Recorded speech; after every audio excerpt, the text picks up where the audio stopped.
Good evening, ladies and gentlemen, and welcome to the Overton Scrutiny Management Committee meeting. Neil, do we have any apologies for absence? We have apologies from Alison Swaddle, and Peter Harper is here as a substitute chair. Thank you, Neil. Okay, minutes of previous meeting. Yeah, Pauline. Just a few typing things. Page 6. It should be rationale, not rational. So it should have an E on the end. There should be an S on the end of councillors in the next line. And you've got XLT on page 7 rather than, or XIT rather than IT on page 7 when it says it. Apart from that, they're fine. It was just a couple of typos. Or proofreading hat on. Yeah. Anything else? Shall we have a show of hands? With those changes, yes. Okay, right. Are there any declarations of interest? Nope. Neil, are there any questions of any kind? No questions of any kind, Chair. Thank you, Neil. Right, let's go on to the Leader and Chief Executive. Over to you. Thank you. I think I'm going to say a few words about the update on challenges. We both may want to chip in on making an impact, and then I think Susan is going to be the person primarily talking about family hubs. And I'm sure we'll share the next steps bit between us. But that doesn't preclude Susan chipping in on the first bit whenever she wants to. Some of this is very, very familiar to you. You're all aware of the financial challenge we face of a £43.6 million reduction in our revenue support from central government over the next 3 years. We're currently in the first year of that, and obviously our organisational response is to try and focus on increasing productivity and trying to do more to prevent costs occurring, and a commitment to commercialisation.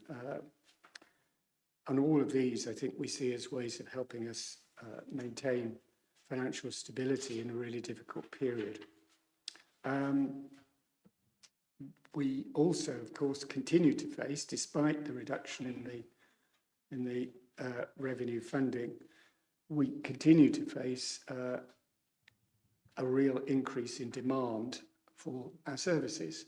We face a very significant population growth and the pressures that brings with it.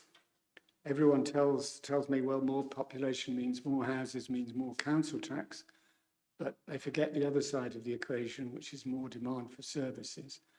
And our population is not just growing, it's aging. We have a much more significant over 65 population, and that adds to the pressures. And some of these demands are very complex. They are very expensive to meet. And again, a key part of our approach to this is to try to engage early prevention, early intervention, invest to save measures, which we think will either nip problems in the bud or reduce the cost of them if they are occurring, manifesting themselves fully later on. So this is a long-term approach that I think we are going to have to do even more of in the future.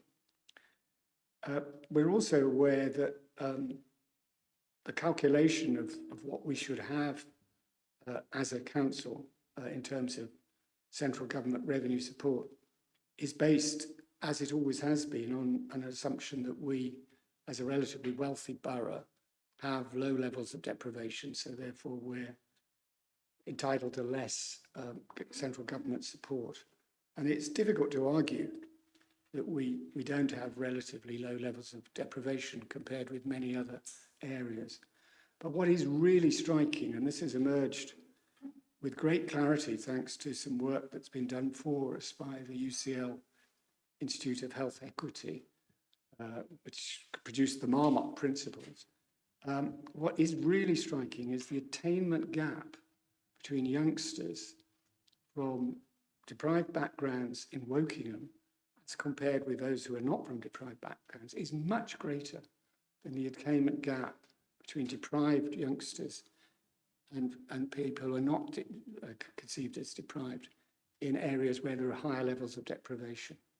So there is a real challenge of pockets of deprivation and really unfair and unjust outcomes for those people who are trapped in the prison of effectively being poor in an area that's perceived to be rich. And that is a real challenge. And how we address that is something we're going to have to really work hard on, I think, because we want ultimately everyone to have the chance to thrive, not just those whose circumstances make that easier. And a key part of our approach over many years, as you well know, has been partnership working on the basis that it makes great sense to try and pool our efforts, especially at a time when everyone, whether that's partners in the voluntary and charitable sector, business, everyone is under financial pressure. It makes great sense then, I think, to try and work together as constructively as we can. And our big challenge for this year, I think, is to try and really bring about a significant change in the nature of our relationships with town and parish councils. And that, as you'll remember, is something I put some emphasis on in the annual council meeting. And I regard that as a really important piece of work that I hope we'll be able to progress this year. Partnership working, by its very nature, is about relationships. It doesn't always go right. You have setbacks, you have problems, and it requires pretty constant attention. So it is labour intensive, but it is a way, I think, to spread resource and effort in a way that brings benefit to our residents. And I think that's the logic behind it. I think that's all I wanted to say on this update. Steve, do you want to add anything to that, Susan? I just wanted to add a couple of points. When you were talking about the increased in demand and complexity, I think this has been felt across the country, something which has been driven by really through the advent of social media. That's affected young people in particular, and also COVID as well. Those are sort of two key drivers to the increased in complexity in demand to our different services.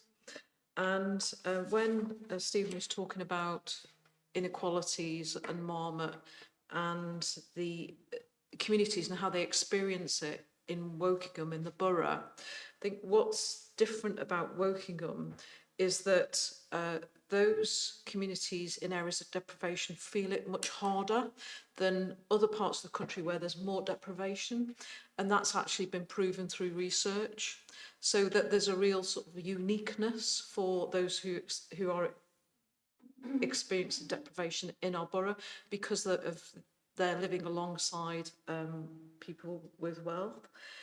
And in terms of something else that they experience, in particular in Wokingham, is around stigma. And this came through the Marmot research and the feedback that we got, is that the feeling of feeling stigmatised is much more pronounced because of what they experience in Wokingham. So it's really important that we address that in the work that we do through tackling inequalities. I have just thought of one other thing that perhaps is worth highlighting on the partnership side, besides the really important work with town and parish councils. I mean, continuing work, obviously, with businesses, the voluntary and charitable sector, community groups, but just say something really a quite important update, I think, relating to the strategic partnership with Reading University. One of the benefits of that strategic partnership is Reading University has what used to be called the Henley Management College, now the Henley Business School, as part of its empire. And at a recent meeting of the Strategic Partnership Board, we agreed should be a focus on doing more to help young people, which is again something was talked about in the annual council meeting. And in particular, I think they're really keen to do more work to help us still further on the jobs and skills agenda, which is an increasingly important thing for young people, feeling that even those who go to university and emerge with good degrees, struggling to find appropriate work, and trying to recognise the changing nature of the labour market, what the demands of the labour market are. I think the University of Reading, and particularly its business school, will be helpful in that, and they seem very willing to help. So I just wanted to add that. And if I can add one more thing with regards to the university, Andy Burnham in his recent speech talked about universities being key to place shaping and having partnerships with a university local to an area. So it's, I think, the partnership that we have, again, is an example of the doing the right things. And because the partnership has been in place for a number of years, we've got really good established relationships, which again really helps with partnership working.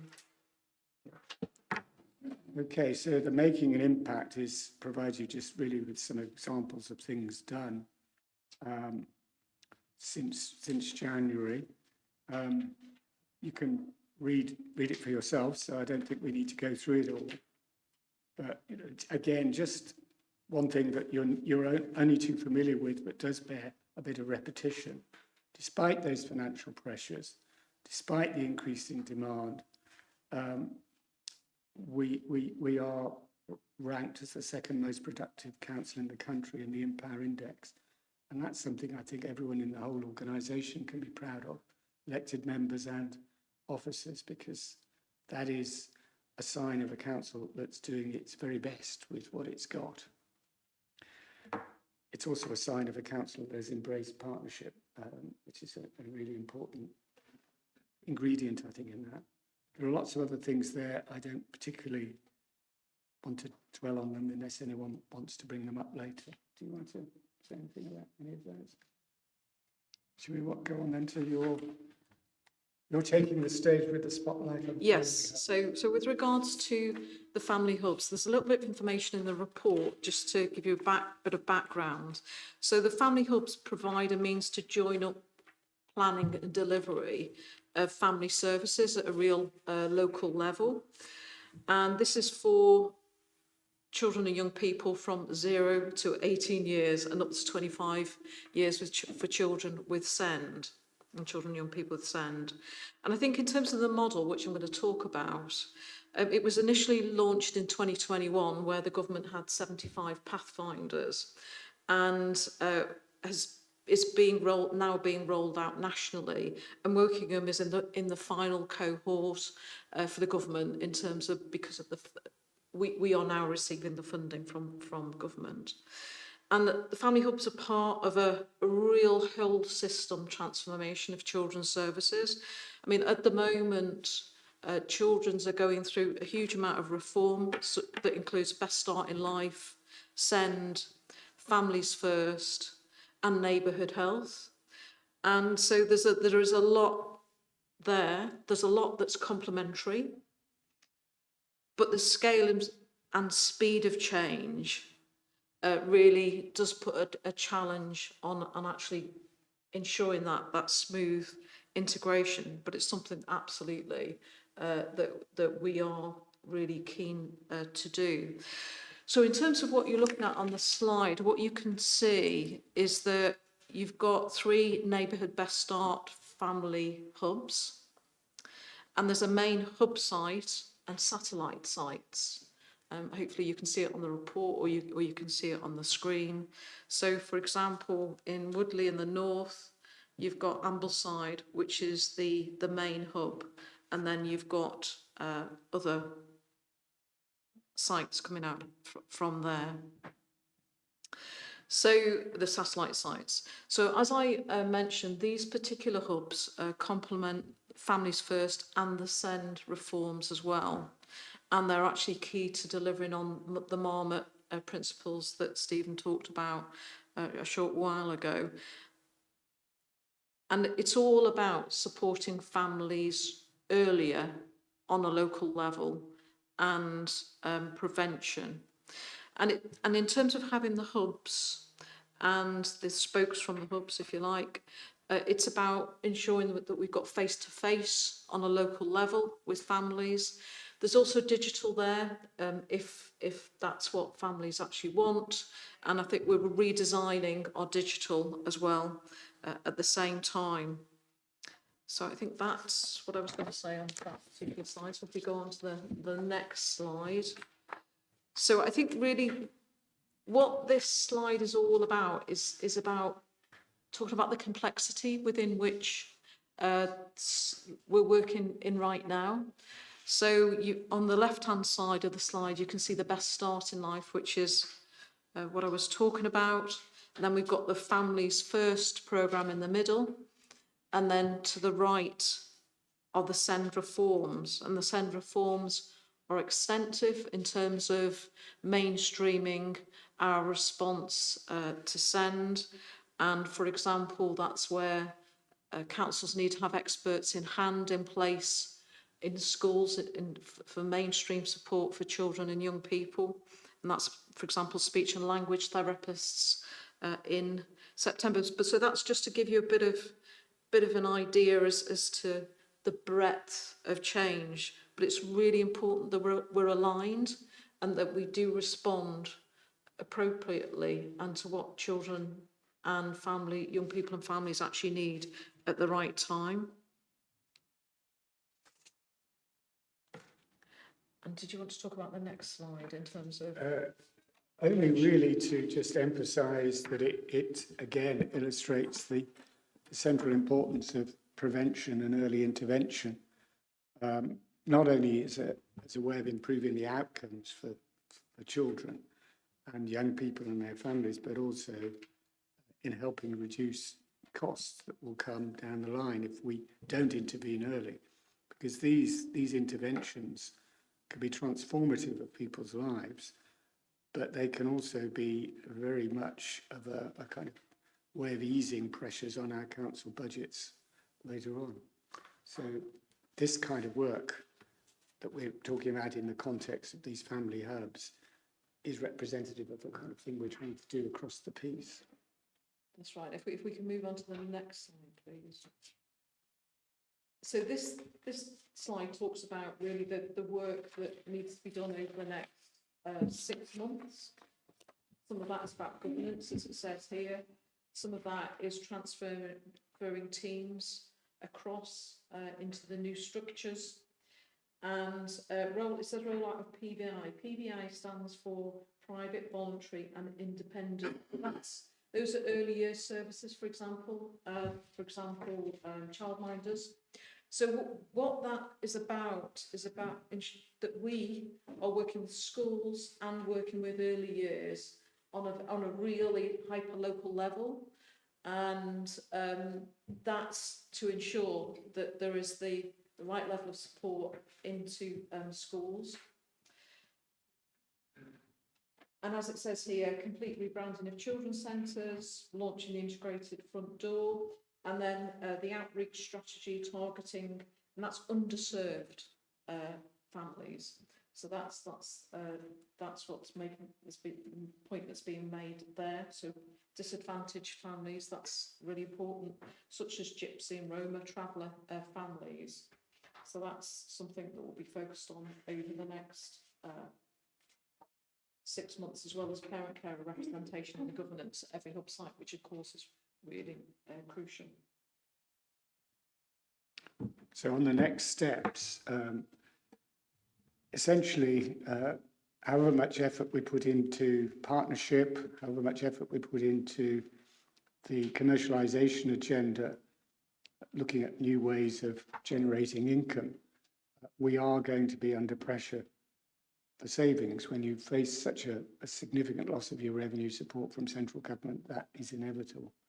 We are going to try and mitigate those as much as possible through prevention, and the productivity and business process re-engineering, I think, is ways in which we hope we can improve the efficiency of processes. And we are going to be focusing even more austerely on getting the best possible value out of all of our contracts, including some of the new ones that are coming up. I think implementation underpinning projects such as Marmot, the neighbourhoods piece, and obviously family hubs are related to that neighbourhoods piece, but also strategic relationships. We obviously have still got a lot of work going on strategic authorities, and whether mayoral or foundation strategic authorities are back on the agenda soon or not, we will have an obligation by law to be involved in the spatial development strategies that are being rolled out across the country. The geography of that is decided by the government, and we will be required to set up arrangements to enable us to be part of a strategic planning board, which will do a lot of cross-council work on infrastructure. Implementation of new responsibilities, social care and early help. One of the challenges we face from central government, and it's not just this central government, I think it's all central governments, we generally get less money, but a higher expectation that we'll do things, more responsibilities. We're going to have to deal with some new requirements in social care in particular. Continued use of new technology such as AI to try and drive improvements in productivity is going to be vital. And we do have to just keep innovating, keep thinking of new ways of doing things, more efficient and effective ways of doing things. One of the few advantages of having been under the cosh financially for a long time is we have become fairly innovative. And we're going to have to become even more so as time goes on. Do you want to say more, Susan? I'm sure you do. Just in terms of the pressures right now, so, and in particular what's happened in the last 12 months. So we've had the fair funding formula that's had the impact that Stephen mentioned earlier. And then there is the point that we have new responsibilities, extensive responsibilities, where we've been allocated some funding, for example, around children's, but the finances do not meet the level of responsibilities that we have. And at the same time, the growth in population, where we've had one of the biggest population rises in the southeast, contributes to increased demand significantly in adult services. So that any sort of single sort of person increase there makes a big difference in terms of the budget, in terms of that additional demand. So those three areas are putting a pressure on the council. It doesn't mean to say that we won't respond to that. It's absolutely important that we respond to that in a strategic way, which is not knee-jerk, but those absolutely are three areas that are contributing to pressures. That's, I think, all I wanted to say. So I think we're happy to try and answer any questions that anyone has got. Pauline was putting out, I thought you were pointing at the screen, Pauline. So Pauline. Thank you. Maybe if I just give you all the questions and then you could work your way around them. That requires us to write them down, unfortunately. There's only three of them, so it's not too right, okay. So the first one was about the Unison Charter and what actually that obliges us to do and what we get out of it. It just mentions that we've got to sign it, but it doesn't mention why or what we get out of it or what we have to, what it might cost us. I had a question about the solar battery stuff as well. It says you're going to launch phase 2. I vaguely recall there was an issue with phase 1, and I'm just wondering whether that's been resolved and how that's, or whether I'm mistaken, and how that's being dealt with. And then the other one was on the Empire Index and Productive Council. Now, I've been trying to find out a bit more about this. I can't find the report. I've put an FOI in, I couldn't get it out of the council. There appears not to be a report. I've looked on the Empower website, it doesn't tell you how it's calculated. The reason I'm interested is that if we're relying on productivity to bridge that gap, and we're already saying we're the most productive council in the country, how likely is it that we'll be able to bridge that 43 million with more productivity? And I wanted to understand in that report where the opportunities were, because they won't just have highlighted how good you were, they will have told you about opportunities to do more. And I've failed to get hold of that report to understand it. So that's a question about whether it's realistic or whether you're just going to have to stop doing some stuff completely. Shall I start with the last one? Take your points out of order, if I may. So the Empower Index, I will try and find out how you can get a hold of a copy, because I'm not quite sure why it's not available. I've seen something, it's pretty clear. So I actually put an FOI in and got told that they didn't have it, and it wasn't there. Well, there may not be a report, but I've certainly seen material that's been produced by Empower, which tells us we're second. So it's the Empower Index. So I think the confusion may be it's an index that shows your rating compared with other councils. It's not necessarily a report prepared for you as a council. So what I was interested in is not the numbers, surprisingly. What I was interested in was the findings below that, and yes, therefore how realistic it was to expect more efficiency. On that point, yes. I mean, when you are already judged to be efficient, it is quite difficult to make really big leaps forward and become yet more efficient. But obviously, we're only number 2. We've got some way to get to number 1, and that would be great if we could ever achieve that. We know it's a really challenging thing to do, to improve on a good performance. And it may not be possible, you may be right, but we will be striving to do so, and we'll be using all the tools available to us. We've achieved this without really going as far down the route of business modelling and engineering, these new solutions using technology that we've never used to the extent that we plan to use them in the future. So while I don't think AI is a silver bullet, it's I don't want to overplay it. I think it's got its limitations. It's obviously rubbish in, rubbish out. There are lots of technological changes that make it possible now for us to look at additional efficiencies. Other people will also be looking at them, so we may not maintain our ranking, but if we're actually becoming more efficient, that's more important.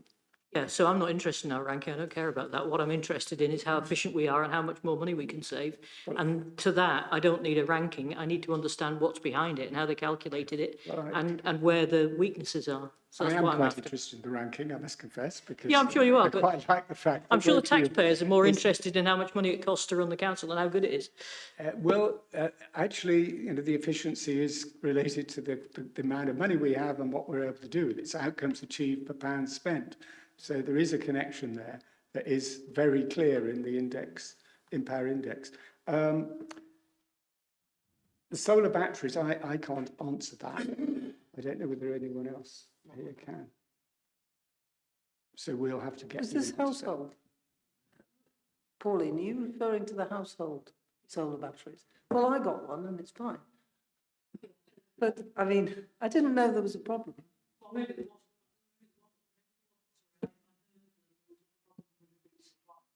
I can check. I can check. I must admit, I don't. I check. Right, so, and then your third one was the Unison Charter. Do you want to say something about that, Susan? Yes, I do. But if I can start with the Empower Index. So in terms of, Pauline, what you're saying about the areas, yes, they do demonstrate that we do spend less and we do get really good outcomes. So it is going to be trickier to find savings based on the level of savings that we have to find. But we're absolutely committed to ensure that funding is spent spent where it needs to be spent.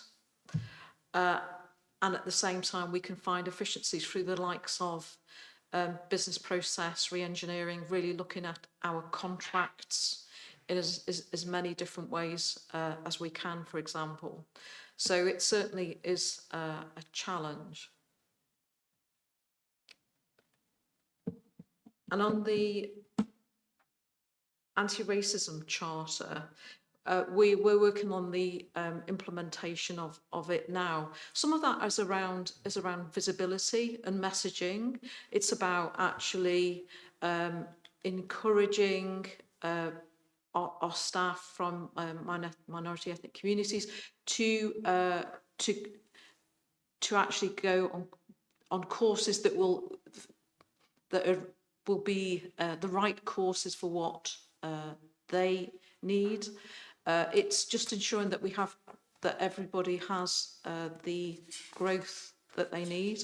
So it's training, it's messages. It's not necessarily something that's going to cost a lot of extra funding, but it's really important, I think, in this day and age, in terms of what's happening wider, that we are actually clear in terms of being anti-racist.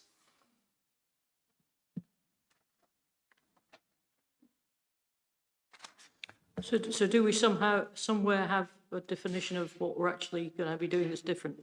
Yeah, we could. That'd be useful. Absolutely. I can what I can do is give you the detail of the charter and what's in it in terms of what we're committing to. Caroline. Thank you. You've alluded to the funding aspect from the government. I was just wondering how much of a shortfall there is and how long have we got funding for the children's centres or hubs?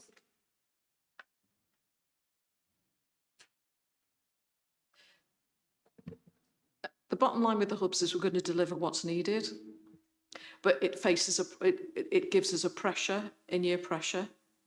So I haven't got the number right now, but we will deliver what's needed. Thank you. I didn't doubt that, but I just wondered, you know, how much of the government funding we're getting to help cover this. Obviously not enough. It's in hundreds of thousands, but I haven't got the number in front of me now. Shahid. Thank you. Early intervention and developing an ecosystem for the families so they can give their children the best start, absolutely the right strategy. I'm just wondering, you know, how do we measure that what we are implementing is delivering the results which we actually hope they will deliver? So what mechanisms are in place in terms of monitoring and evaluating, and obviously, you know, modify our strategy if we need to? And how will we do that? Well, this is a really good question, because obviously in the nature of prevention work, if you're successful, things don't happen. And measuring things that don't happen is a lot more difficult than measuring things that do happen. So this is a particular challenge. But all I can say, there are ways in which you can. Well, Martin's going to suggest a way, I think. Having been very interested in the 15 years ago, the Sure Start scheme, which was really, this is very similar in some ways in concept.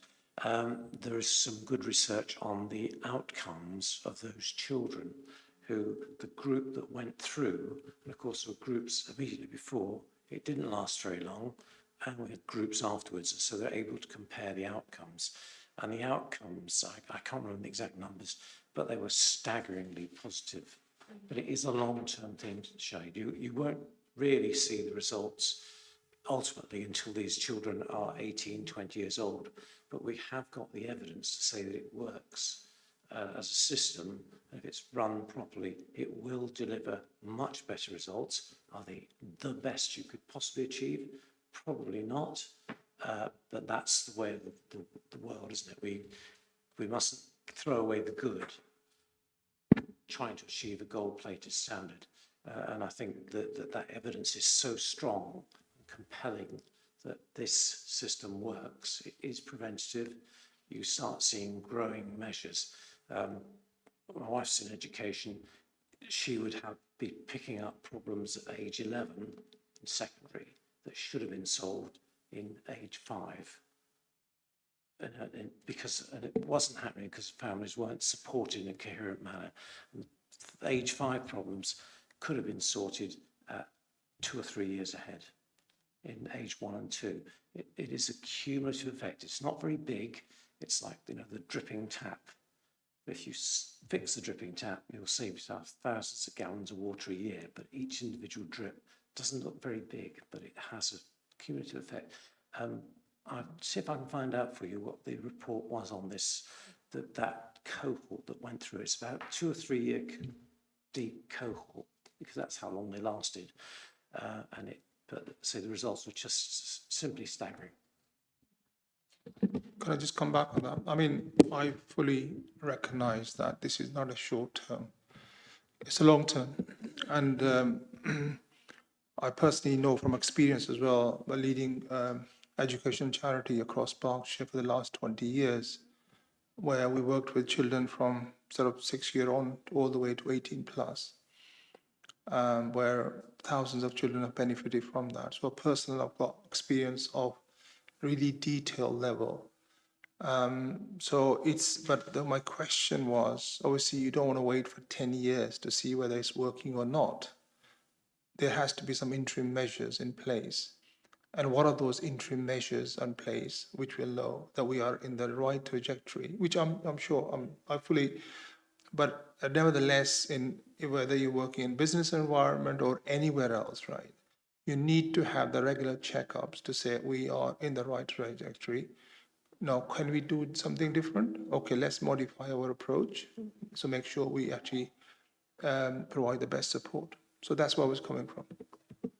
I think we can all agree that we do need to be agile enough to be able to change course if we need to. But I think Susan might be able to give you some more direct answers. Yeah. So I think the kind of thing that we would look to measure, aside from the fact that we do have extensive plans around this, that we will report onto the DFE, is that it may well be that a child or a young person has less absences from school, and that there's better outcomes when they're in school. And it might be that we're helping more on the edge of care, children and young people, so that they don't come into care. And also we're keeping more families together so that children don't have to come into care or be fostered. You know, so it's those kind of measurements, but it will be really important, as you say, to actually understand the impact that we're having. What I would hope is that by having the neighbourhood approach that we're having and joining up around families, that we have a far, far better understanding of families, their needs, and we can say what we're doing to address needs, and then see what the change is on families. I mean, also, I fully recognize that as a council, we can do so much. And there are so many different players involved in that as well. It's not a small issue, right? If it was simple, I'm sure we've got a solution to that. The schools are involved, and there's other players are involved as well, stakeholders. But I do find, that obviously that's why the integration and the working closely with them is so important. Otherwise, it doesn't matter how much council puts in, it will be difficult to get the right results. But I personally do feel, this is my just personal view, that the system we have at the moment, we are actually failing our young generation, young children. It's not to put any blame, but I just see that challenges they're coming ahead is far, far greater because of so many different things, right? And we as a system, ecosystem we have, I don't think we are actually doing a good service to them. On that last point, I don't think I'd go quite so far as you, Shahid, but I do think there are real causes for concern about the pressures that young people face. And that's one of the reasons why I think we've decided that there needs to be more concerted focus on young people's issues so that we can try and move them up the agenda. One of the problems that young people's issues have is almost inevitably, and I'm thinking not just of school-age children, but I'm thinking of people beyond school, is that politics works around the interests of those who vote. And if people don't vote, their interests tend to get less prioritised. Now, obviously, there are parents and grandparents who ought to be voting on the interests of their children, but it is a real challenge to try and make sure we recognise the needs of young people now who are the future generation and we're relying upon in the future, not just for our borough, but for our country. So I agree with you that we need that focus, and we are trying to make sure that focus is provided. And if I can add to that, in terms of schools, we have a schools partnership, and that has really gone from strength to strength in recent years.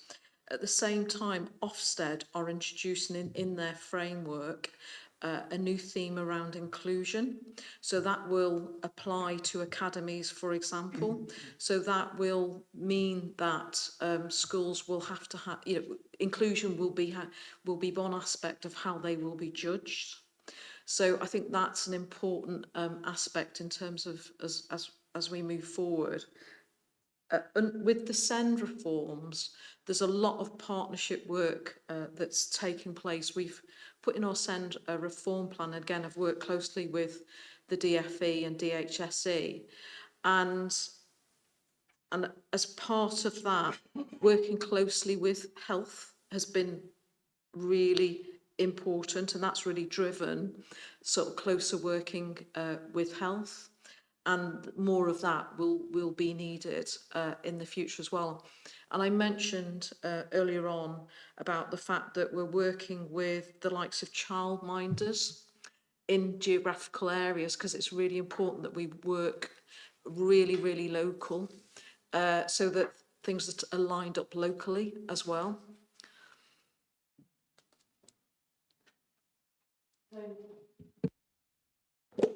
Just a quick question.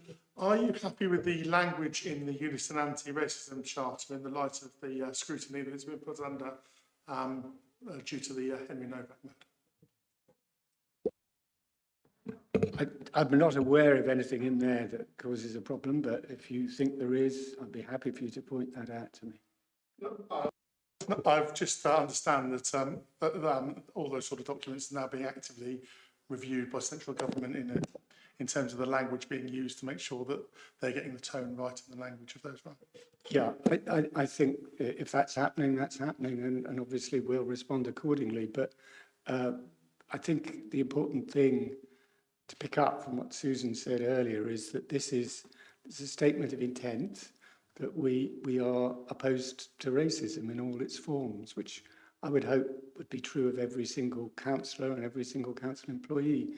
So whatever there may be required in the future about nuances of wording, fine. But I think the general intention here is a good and honourable one that we all ought to be able to support.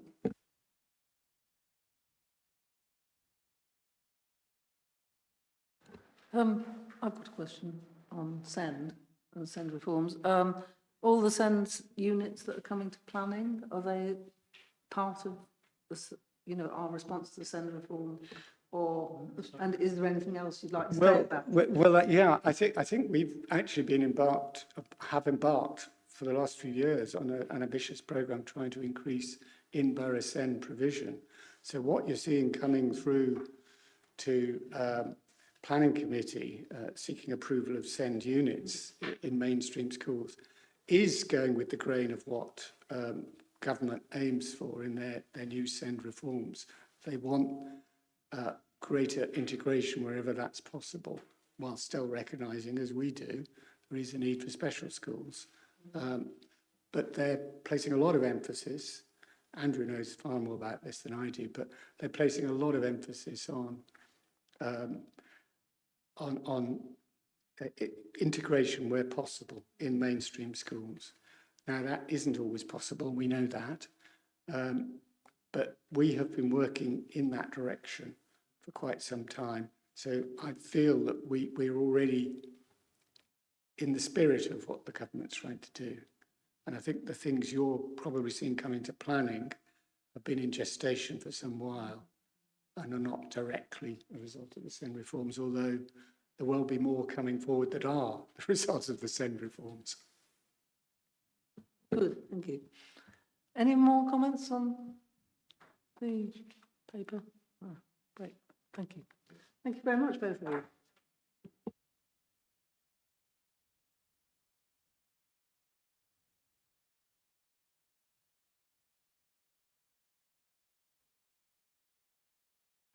I think you're both leaving, aren't you? Are you staying? Are you staying? You're welcome. You're welcome to stay. Or what's your phrase? You're free to stay.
Well, welcome.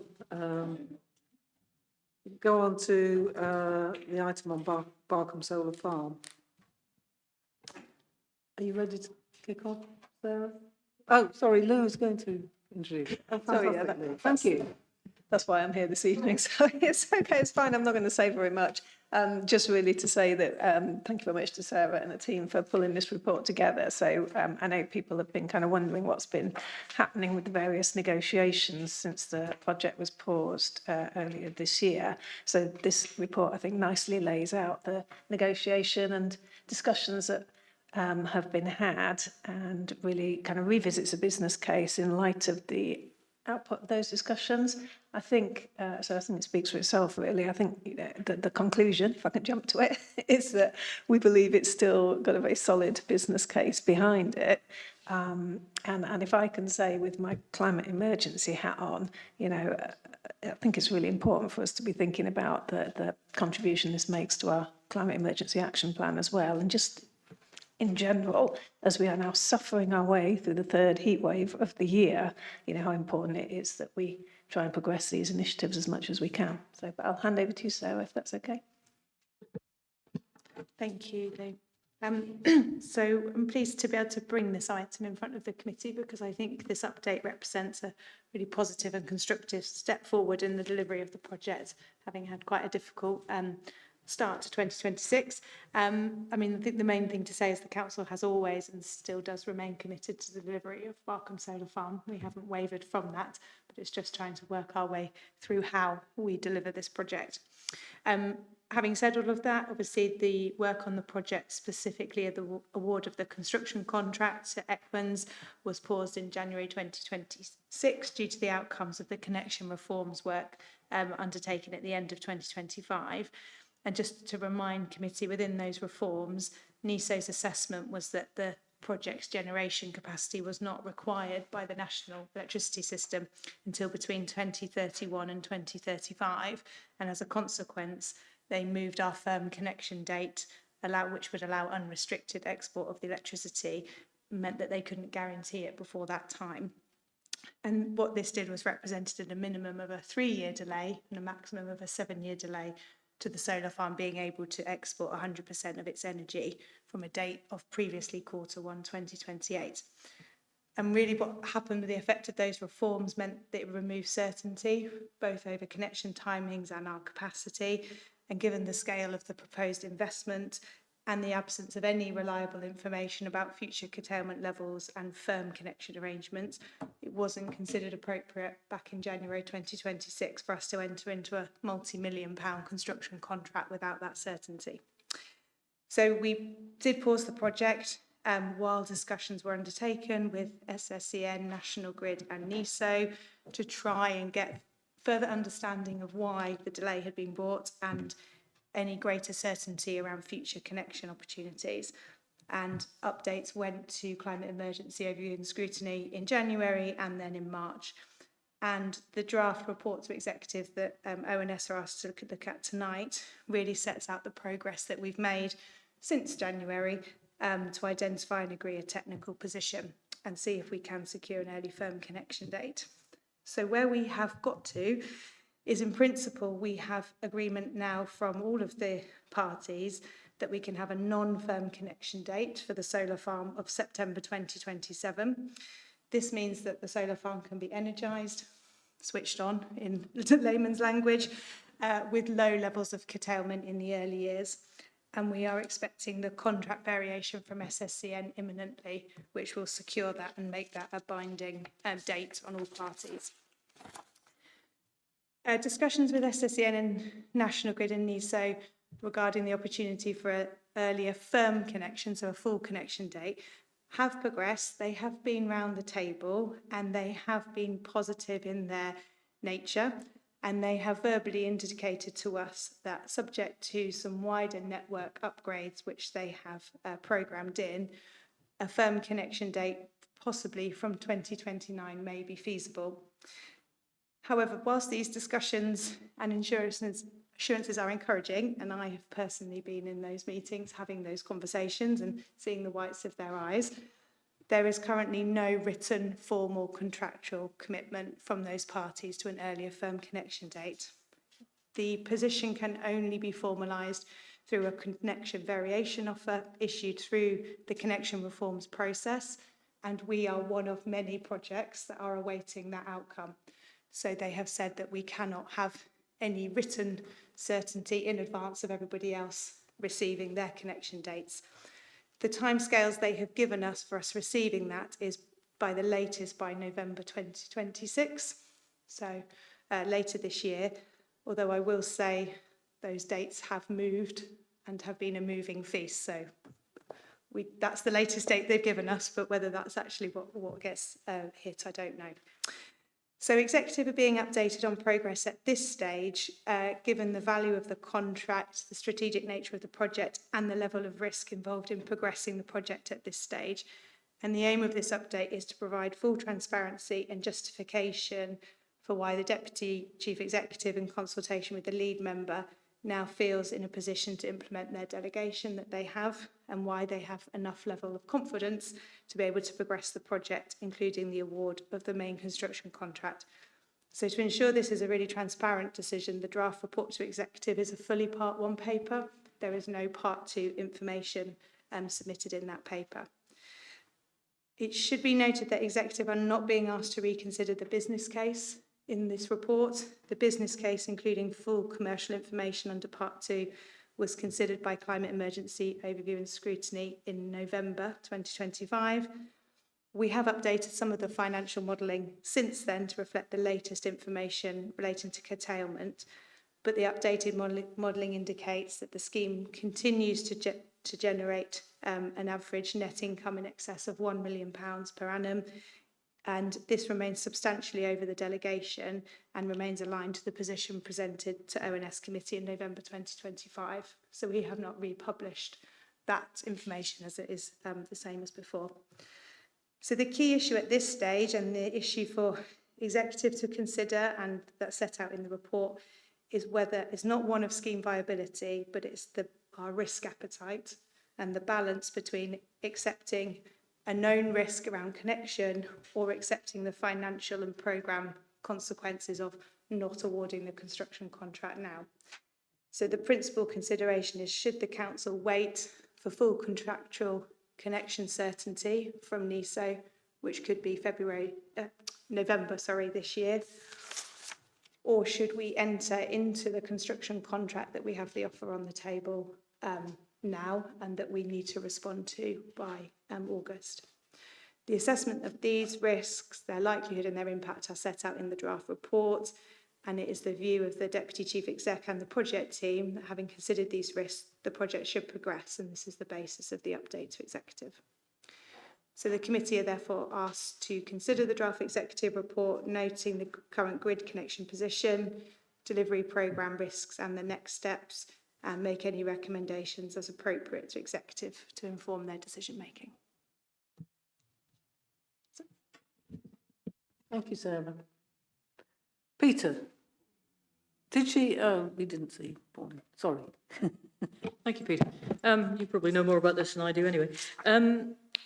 Just a couple of things. I mean, it's very difficult for us to make any recommendations on this when we can't actually see the business case as scrutiny. The questions I had, I don't think you can answer, actually, bearing in mind what you just said about part 2. So what I'm interested in is what the break-even time is, i.e. from the first time you spend the money, how long is it before you break even on the project, which is a key risk as far as I'm concerned. I would be interested in understanding what cost assumptions are put in on maintenance for the panels and for the other infrastructure. I'd like to understand what life you're assuming the panels have versus how long the business case is over. And if that doesn't match, what you're doing about the gap and whether the costs of that gap are in here. And I'd like to understand the assumptions regarding the panel efficiency with age. And I've also got a question from Moses, who said he thinks that the curtailment is assumed to be 0.06%, which he thinks is very low. And it can be a lot higher than that during the summer. And he wondered how you'd reach curtailment of around about 0, which is, I think, what's in this paper. When he thinks it should be considerably, or could be considerably higher than that. And he's also interested to know how the 29 megawatts is maintained over the life of the project. So that's my questions. So all of those questions that you asked around the assumptions on the business case, I've had many conversations with Moses about many of those already. They were all addressed and set out in the business case that went to ONS in November. So all of that information is available and has been considered by ONS at that time, and those assumptions haven't changed through the work that we've done. So that is all available to councillors. We can resupply that if necessary. Maybe we could see it, because I think it's difficult for me to say whether, we were being asked to make recommendations to executive or give comments to executive in this paper, and if you can't actually see the finances behind it, that to me, the major thing about this project is the finances, I think. Yeah, but we're only being asked to make a recommendation of the risk of going into the construction contract now.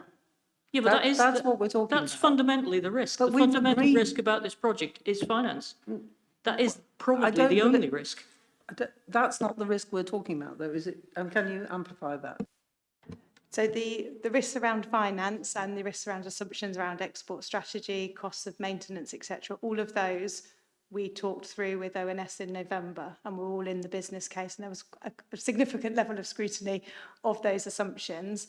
That none of those assumptions have changed since this. So in a way, if we want to see the business case, it's there from November. The reason we didn't publish it again is because we don't want to go into a part 2 now, because it's not the finances. But I think I know several members of Scrutiny were not happy with that section under part 2 at OB and Scrutiny at the time. I still think we're being asked to say something about the risk of this project when the major risk is the one thing we can't actually see and can't talk about because it's under part 2. So I'd just like to record that as my opinion on the whole thing. I'd also like to understand the inflation assumptions and the profit margin as well. But they're all reasonable questions, I think, for a business case. They are reasonable questions, but we're being asked about the risk of going into the contract now.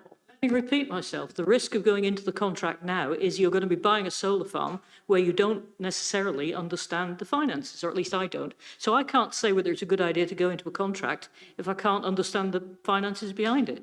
It's pointless asking me what I think because I can't see the data. Can I make a suggestion that maybe one of the recommendations may be that the committee feel that executive need to re-see this information, or we can recirculate it to the committee, make sure it is there. It is all there from November, but we can recirculate that if the committee feels that that's an important consideration. We'll come in specifically on this because Peter also had a question. Well, I was just going to say, it's a really simple one. It says we need to make 200,000 a year to cover the business case. And in the worst case, with the curtailments, we're going to make 1 million. It's kind of like so wide, the gap.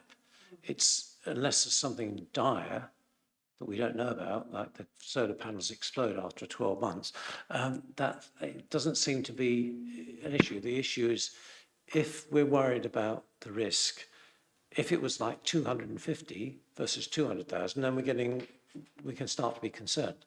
But it's quite a big gap, even with the curtailment, which is a conservative estimate, and trying to save the risk. I expect the construction cost on a new contract will be substantially higher, so we'll then lumber the project with a dead lead weight of finance for the rest of its thing.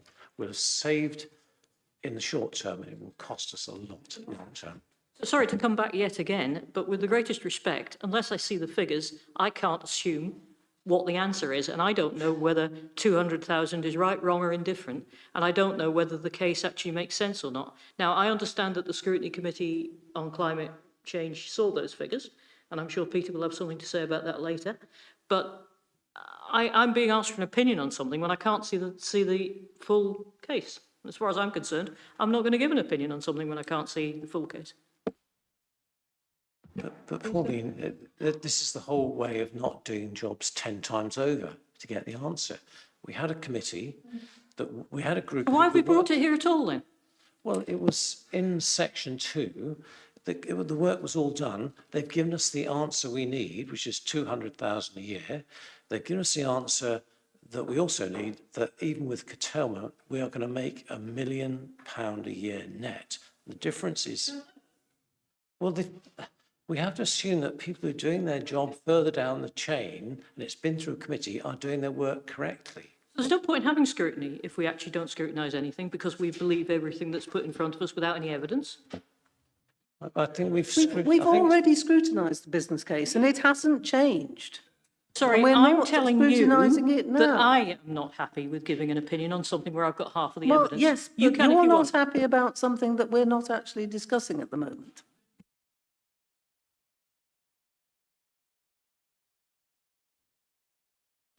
I'm afraid I do have quite a few questions, so shall I go through them one at a time? I probably will go through them one at a time, if I may. You'll probably know that I'm a member of the overview. Presumably they're questions for Sarah, not me. So, Yes, but the decision to go forward with a contract has got to be based on the risk to this council. And the risk to the council is not 200,000. The risk to the council is 20 million, which we're investing in the solar farm. So that's what we need to think about, and with money well spent, and what the risk is of the whole project going badly wrong. So my role is a project manager. I look at risk. I do this all the time. So can I just start off with, so just in terms of accuracy, the solar farm was originally 36 megawatt peak, but it was whittled down to 29 megawatt peak some time ago. The figures in the briefing document appear to be based on the old 36 megawatt peak. So have we gone back to 36 megawatts, or are the figures in the briefing document wrong? Could you just direct us to the figure that you're pointing at, Peter? Page 9 on the background document says background. Solar farm is forecast to generate over 31 gigawatt hours of renewable electricity annually. In order to do that, it would have to have a capacity, peak capacity of around 36 megawatt peak. So, because the factoring is, if my calculations are correct, are 900 and whatever they multiply it by. So I think the figures are wrong. So perhaps if we can get those corrected. I think my confession is I think I have copied and pasted an introductory paragraph from a previous old report and haven't updated it. But the calculations of the numbers are on the newest figures, so apologies for that. Perfect. So just trying to summarise the contracts, etc., and the timing of this. So if I understand correctly, SSEN are imminently going to provide us with a contract variation for a non-firm connection date, but no limit on curtailment. So although the mood music is good on curtailment, there's no contractual commitment to say it's going to be 0.06%. And we have 28 days to accept that. And we're expecting a September 2027 non-firm connection date. Equans then rock up in July with best and final contract, and we have 6 weeks to accept. So we have two contractual relationships we're being asked, the council is being asked to undertake. One non-firm and no commitment on curtailment, so we don't actually know how much electricity they are going to take from us. There could be high levels of curtailment in the future that we don't know. And then we're committing to Equans a £20 million contract to build a solar farm. And then sometime later, as you said, possibly November 2026, but possibly later, SSEN come up with a firm connection date. To me, that's way too much risk. We're signing a big contract with Equans to develop a solar farm without having a firm connection date, but we do have a contract with a non-firm connection date, but no limit on the curtailment that can take place. I mean, any business is not going to accept that. You know, the council should not be going ahead with this with that level of risk in terms of the timing of the contracts and the uncertainty about how much we can get for our electricity. So that's what I would put forward. We shouldn't be, I mean, no way should the executive be approving this. It should go back and wait until we've got some firm dates on a firm commitment. And even if we went ahead with non-firm, that we have restricted curtailment rates. Otherwise, you're opening the council up to massive risk. So I don't think that's, there's a question there for me to answer, but I think this is exactly the type of conversation and views that we were seeking from the committee. So thank you for your considerations, Peter, and that's the type of views and considerations that we're looking for. Okay. But, Chair, but just... can you quantify the sort of, I mean, have you sort of modelled if we had larger curtailment, how much we would actually lose over that period of time, the period of time between non-firm and the earliest firm, or the latest firm date that we might get? Do you want to? So we have done various scenario testing around the business model, and we'll be continuing that scenario testing.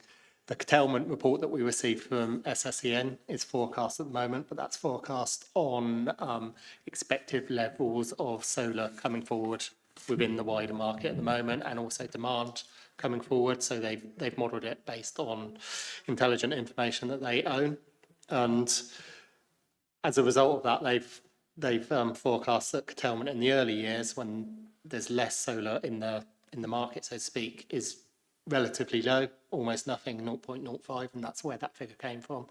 And they indicate that as solar increases beyond 2030, then the capacity, if the capacity doesn't increase, then that's when the curtailment levels will start increasing, because there'll be more solar within the system. And they start estimating that will be in the region of 1% up to 3.5% in 2035. So that's where those figures come from. They are forecast at the moment, and we are running scenario testing around, well, what happens if it's increased curtailment. But as was pointed out, the benchmark, or the approved benchmark for the business case was 200k. And we're looking at a scheme that's still within the business case, is demonstrating it will deliver over £1 million, and that's including with the curtailment up to 2035. We've run it on that scenario. So based on those, or if we don't get firm connection until 25, so there's plenty of headroom within that business case to accommodate worst case scenarios if the curtailment is significantly above what's Chair, can we been just come back on indicated that? by the report. I'd be happy to accept that if in the contract it said capped the amount of curtailment that the SSE can do, but without anything in the contract, you're exposing the council to risk, and a level of risk which is unacceptable. So I've got a few more questions, Chair. May I? So the budget for the solar farm was set in 2021 at £21 million. Since then, inflation has been nearly 30%. We're still talking about £21 million solar farm. How realistic? I know we haven't got the figures yet from Econs. We're waiting for the best and final, and hopefully solar panels are much cheaper than they were 5 years ago. But it's unlikely. So why are we still talking about that level of investment when it's clearly going to be much higher? Peter, are you referring to a particular number in the report or just from what you've... Budget signed off in February was the same as it was when we had the original proposal. The original proposal that came through in 2021, it was, the budget said 21 million and it's now still 20 million. So how can we realistically deliver something that was budgeted 20 million? Are you referring to the budget, when you say budget, are you referring to the budget in the MTFP? Yeah. Because the budget and the business case, the construction, the budget number that was in the business case in November 25 was reported a higher budget cost than 20 million. But again, I can provide that information in that breakdown. I'll go and have a look. But the figures I was looking at this afternoon when I was going through the papers all seem to come up with the same figure, 20 million. If I'm wrong, I'll go and look at that. But I was just concerned we haven't taken into account the inflationary costs since then. If you have, that's fine. Yeah, we can provide that budget breakdown again. What I would say just on the and this is the conversation about that level of risk, and the paper tries to talks about the curtailment. The risks are if we don't enter into the contract with Equans now and we wait until November until we have contract certainty, which is absolutely legitimate thing to do. The risks are one around time delivery. So the solar farm will be turned on effectively 6 months later. And then there's obviously an income reduction in the income of 6 months worth of income. And that is the view that that's one side of it. The other side is it is very likely that if we say no to Equans figure now and say come back in November, their costs will have only gone one way. If we say inflation, say 5-6%, that's at the minimum. So they're the impacts if we weren't to enter into the contract, but the opportunities, some might say, we're not exposing the council to that level of risk. And that's the decision point where we're at. And absolutely people asking the committee for their views about where would you place yourself in that risk pot? Would you commit multi-million pounds to something knowing that level of uncertainty, but the opportunities you might get? And this is all about the risk as well and the decision making. So, do we know how much has been spent so far on design and work on the solar farm? And presumably, if we didn't go ahead with the contract with Equans, if we decide not to go ahead with this at all, presumably that'd be written off. But does anybody have a figure? Well, I've heard rumoured figures, but does anybody have an actual figure? How much we spent today on the Barkham solar farm? Can we provide that in a written answer? Because and that can go to the whole committee, we'll be able to do that. But you are right, and that was a conversation that we had at Climate Emergency over in Scrutiny back in January, when the question was asked, if the project is halted, if we say we're not doing it at all, the loss of money to the public purse that will not be able to be recovered. And there was a conversation about, could you go and claim that back from others that have made this decision, which means it's no longer a viable project. But yes, that is, if the project stalls, then that money is lost. One option that is always there is you could somebody else do the solar farm, for example, and could we sell effectively the consent what we've got? But I think that's probably a very backstop option that we would have. Chair, you can just, oh, sorry, Pauline, I can just, it's very important when you're making decisions on these sorts of projects that you don't use the fear of losing that investment to this point as your decision making for throwing more money at a bad project. So don't fear that. You know, it'll be embarrassing, but don't fear that. Still, we've got to make the right decision based on the figures in front of us and the risk to this council.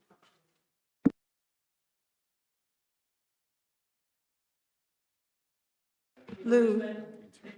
Well, I just wanted to make just the point that despite all of that being completely true, the option of not going ahead is not something we're discussing today.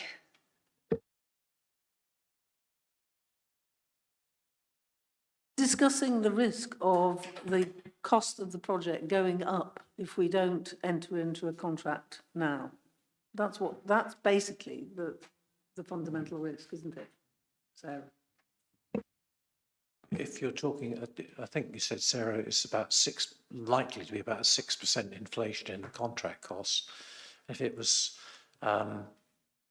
as Peter said, 20 million, let's just take it as it makes a nice easy number. That's 1.2 million pounds just there. That's 6 years worth of 200,000. The estimated annual return is about £1 million, so it's about a year's worth of return. Well, if we can play the game either way, if it's £1 million annual return, then just doing it 6 months ahead, we're actually going to be 600,000 better off. Yeah, so you can argue it both ways, but you can't argue plus on one scale and minus on the other. You know, either get it going and we get 500,000 net if you apportion it in, or we delay it and it costs us 1.2 million and we get the same money in once it's going, but it's going to take us a while to cover it. So, I mean, in some ways, the costs aren't that big when you're looking at a 40-year project. But we can actually get it going sooner at a lower cost and not have the increased finance costs. Well, we're only talking of a curtailment of 0.6%. 0.6%, if we're making how much revenue per year out of it, that is like the small change. It's a small change down the sofa. In fact, it's in the scatter for predictions. Yeah, but sorry to come back again. You might know that. I have got no idea. The data I have been provided in the business case or the report I have been provided is only half a report. The major risk is finance. The finances are not here. We're only on this one small subject, which is, do we press the go button now or do we defer it to the end? Because it isn't going to change the business case. Chair, just a minor thing. So pressing the button now, I've been reading all that. Perhaps we should know what the cancellation costs. So if we sign up with SSEN for their non-firm date and we sign up with Equans on their contract, and then when we get the firm date later on, we go, oh no, it's not going to work. What's the cancellation cost for those contracts with SSEN and Equans? So that should be part of the decision making, the overall looking at risk.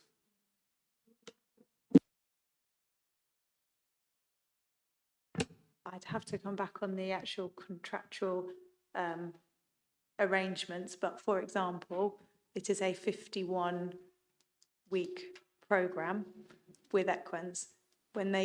If we sign the contract, they will be placing their orders for all of the equipment the next day because some of them have particularly long lead-in times. The actual construction of the solar farm itself, in terms of works, is relatively simple. But as an example, they will have pressed go on those orders, so we would be exposed to those costs. The SSEN costs are more phased over time, so we wouldn't be expending something straight away there as to get nearer to the works, but there will be penalties in there. I don't know the exact detail, but we can.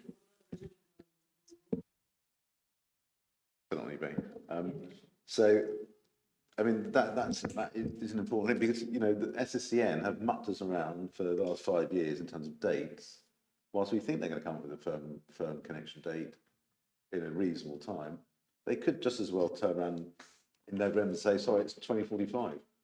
And then the whole project, and we've committed to these, so we do need to know what if you do sign the contract, I'm recommending you don't sign it, but if you do go ahead with it, you need to know what those penalty clauses are and cancellation clauses are, so that the executive can make the right decision. Absolutely, and no one wants contract certainty more than more than me, Peter. It's been a very tortuous process, and we did have a contractual connection offer with SSCN, signed, sealed, and paid for, and they changed it. So this is there is, even with that, there's still a risk to the council that it will change. We talked about the fact that they've indicated that the firm connection date will be by November 2026. How confident am I that it's going to be November 2026? Not 100% confident, I have to say, based on conversations and their prior performance. But I'm afraid we are quite at the mercy of SSEN and NESO and National Grid in this project. And that's a really risky and tricky place for the council to be. So we're trying to negotiate that as best as we can. A contract variation notice from them and a signed contract with SSEN is as good as it's going to get. And that's something that we all need to be aware of. And I can't give more than that. And that's a decision for us as an organisation. Did I hear right? We had a signed, sealed contract with a firm agreement, and then they breached it, and we didn't take them to court? It was there was the connection works with SSCN. We did have a contract. We did investigate whether they were able to do that and the terms and conditions, and yes, they were able to in the T's and C's small print. Better read the small print of the rest of it then. Again, we are pretty constrained by the contract that they offer us. There's not much we can do in terms of changing those terms and conditions. Andrew. Thank you. I was just going to add a few. I mean, I do think it is difficult, almost to echo some of the points, but to really assess the risk on this based on not having all the information. And I guess part of it, I know it's been seen by climate, but it's whether actually assessing that risk is better done at climate, because I think we can only look at part of it on here.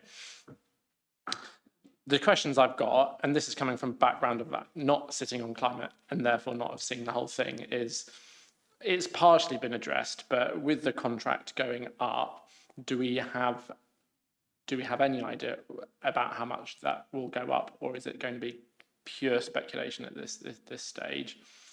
I know that some figures have been going around, but is it within a range that we can be sure of, or is that complete unknown at the moment? And the second one really is, are we looking at the risk of just a delay of 6 months and things, and therefore that figure of about 500,000 or whatever, or is there a risk of it falling through completely and spending all this money for essentially nothing to happen, or even however small that risk might be, could it all just come tumbling down within that?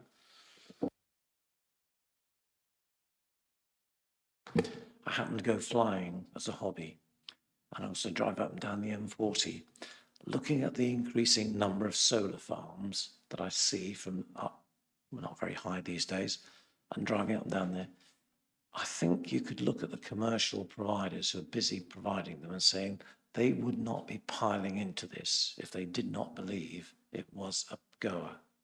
And we're just a small, what we're developing is not a huge solar farm compared to the area of solar farms I see of Buckinghamshire, Oxfordshire, and Northamptonshire.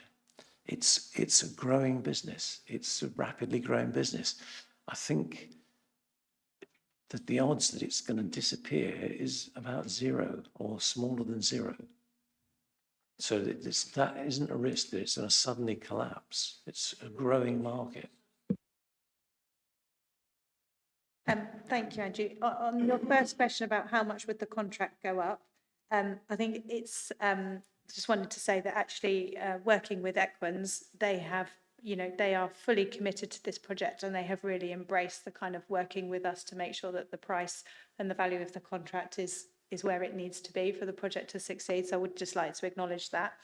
We haven't had any detailed conversations with them about if we don't sign it now, how much will. Our assumptions are based on purely on inflation and just seeing what we're seeing in other building contracts where we've got delays and prices are coming back. So we've just assumed an inflationary based increase at this point. Equans will obviously be considering their resourcing, they'll be lining up their teams ready for a delivery, and if we say no, actually not now, but come back in 4 months' time when we've got the right piece of paper, whether they still have their teams in the right place, whether they then have to buy in different resource, etc. So at the moment, we've just assumed an inflationary increase. That's what that would be based on. The other question about is there a risk that it might fall through completely? From all parties and the conversations that we've had, I don't believe that is a risk. I believe everybody is committed and that I believe this solar farm will be built. The issue around when the connection reform delays came through was more around the need for the electricity in terms of the clean energy plan. So they didn't need it now because there were other projects in the pipeline. They needed the energy in 2031 to 35, which is why we got put in that category. So I don't think it's about if, I think it's about when. That would be my summation of where we are. And can I just follow up with that again? With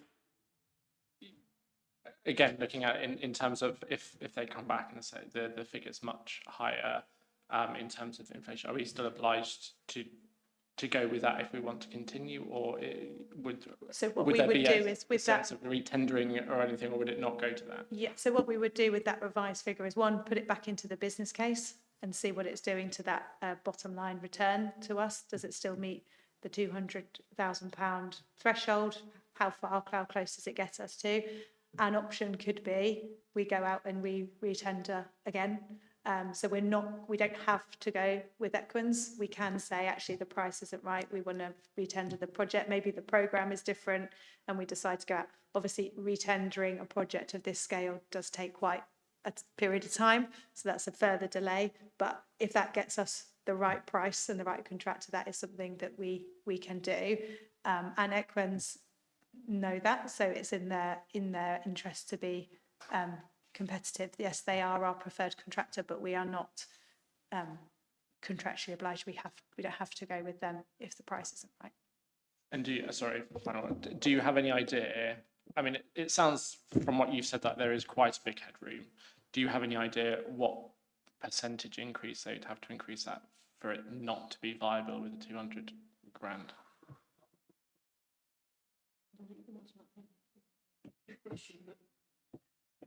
It will be substantial. Yeah, we can have a look at that and look. We're talking millions. So. Yeah. So it would be like a huge percentage increase for it to do. So millions over what we included in the business case back in November. So I don't think the question is whether it would make it unviable. I think the question is what, with the delay and the increase, what would the lost revenue be for us? That's the risk that we're looking at. Just a quick question. Wouldn't the delay be a year? Because I thought they would want to switch it on in the summer, not the winter. Or have I misunderstood something? I can't remember what. So I can't find it again. There's a window where you effectively can't turn on a solar farm, which is winter. So if we miss September 27, even if we built the thing, it would stay turned off until April 28. So if we miss September 27, and it's a 51-week build programme, so we need to be on the ground building this thing by September this year to switch it on, then it would be September to April would be your delay period. Okay. So that's how you get sort of 6 months, yeah. Final one, Sarah. If we delayed and we weren't able to connect at the time that SSEN said we could connect, would we go to the back of the queue for connection?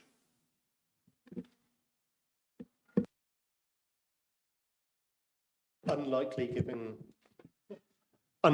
given the conversations that we're having with SSEN and their commitment to the project, but we can't say for sure that that wouldn't be the case. The reason was I was just thinking, you know, if they've got people stacked up who want connections, if we say, no, we can't take that at the moment because we're having a little think, everybody, you know, is it to the back of the queue or do you just stay floating at the front and you can come back later? We'd like to think we're going to stay floating at the front, but they would not commit either way to that. Thank you, Chair. I suppose the questions around is basically the cost and how much cost might increase, which will make the project unfeasible. I think it's the concern is we all know that what has happened to HS2, for example, right? And there was it cost a certain amount and then multiply, I don't know, three times as much or probably more. And what the concern is, we don't want to become something becomes a white elephant and becomes a huge liability from the council point of view. Obviously, that's the whole, I think everybody's question is around that. So the question is basically, do we have in the contract to say, look, if the cost is going to increase, it's not going to increase by a certain percentage and not beyond that. So it's just still, we know that these are the level of risk we are taking, but it is still something which we can live with. I don't know whether it's contractually sort of included in the contract. So the price that Equans have given us, if we were to enter into that contract, is a full and final price. So that is what they have to build it from. So if we were to go with that contract now, there wouldn't be able to be that cost increase within the project because that's the sum that we have agreed they would build it for. The cost increase will come as if we don't accept that contract now and we wait and then say in November, can we have your new price as of November 2026? We anticipate that there will be an increase in those two prices and we can't go back to the July price. Just come back on that. I mean, are we saying that once they're committed to it, we sign the contract, there's no way they can go back on that and say, come back and say, oh, can you need to renegotiate the price because for whatever reasons that is not feasible for them? So are we saying that if they do that, then possibly we can sue them? Yeah, so that, yes, there's no ability for them once the contract is signed to then come back and renegotiate a different price.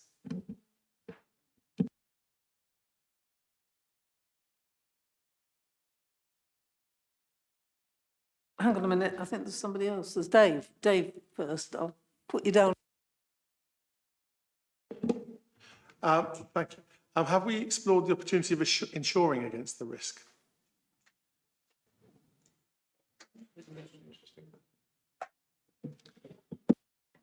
We have had conversations with our insurance team about insuring against the risk. It is not, we have been advised that there is not insurance that we could get for that. Usually, I think possibly there would be if you take a second look at it, and I think it would be more problematic while this date is very provisional. But if you had a confirmed date, I think it would.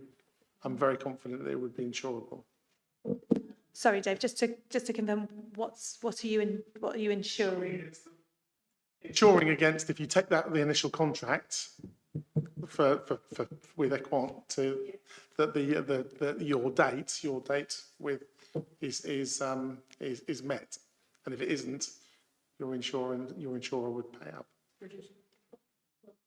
Are you sorry? So you're insuring the build contract? Yeah, you're telling them. Yeah. Sorry, yes, that is insurable. Sorry, I thought you were saying, can we insure against us taking a risk that NESO or National Grid won't change their mind and push our date back? That we've looked at. We didn't find insurance for that, but the build contract, as standard, we would have insurance on that. And you don't think it's possible to insure against the connection date being changed? No, that's the bit that we have had conversations with. We're being advised by Sharp Pritchard, who are a very experienced legal firm in particular in these type of contracts and the connection issues. We can go back and ask the question again, but we have had that conversation and their advice was not. Okay, the other comment I would like to make is I've always viewed the public money as you should try and treat it and manage it with the same care that you would your own money. That's kind of a rule of thumb for me. And I just get this sneaking feeling that we're being asked to buy a house without a confirmed move-in date. And I'm not sure that anyone in this room would buy a house without a confirmed move-in date. It isn't quite like that, and I'm sure you can explain a bit more. It's these concepts are quite difficult, so can you explain, or one of you explain again, why it's not like that? Well, I would only say we're not buying a thing, are we? This is more of an investment. So there's no investment you would make as a personal investment that would be risk-free. I think it's we're making an investment, but the return might not start quite as soon as we would like. Or it will be much smaller, So the electric company have not given us a confirmed date, therefore we do not have our move-in date, to use my analogy. If that date could be set in 20 years in the future, as Mr. Harper said, we don't know when that's going. It could be never. The analogy isn't right. I mean, all I can report is I suppose the level of confidence and trust that I have in the conversations that I've been having, but it is a lot of money. And your analogy about looking after, making decisions based as if it was your own money is right. We are the custodians of the public purse. We are spending money on behalf of our residents. And I think that's a fair analogy, Dave, in that sense of, would you do this with your own money? We have had conversations with the SSCN and NISO and NGET, and they are constructive conversations, but they are very clear to point out to me and us as an organisation that all the risk here sits with WBC. And it is a big risk. The opportunity and the wins and the benefits are big as well, but that's what you get with all type of investment and development of this kind. And it's sort of easy for them to sit there and say that because it's not their multi-million-pound budget that they're spending, and that's all I can report back. I would love to have a piece of paper that says this is the signed contract, this is the variation, but I don't, and we won't have that until at least November, but it's important, and the reason why we want to update is that the cost implications of not doing something now, i.e. with the Equans contract and the SSEN contract, it's important that we share that and we're really transparent, because we will need to make a decision to go or not go, and it's really important that we all are aware of the risks and benefits of either of those scenarios.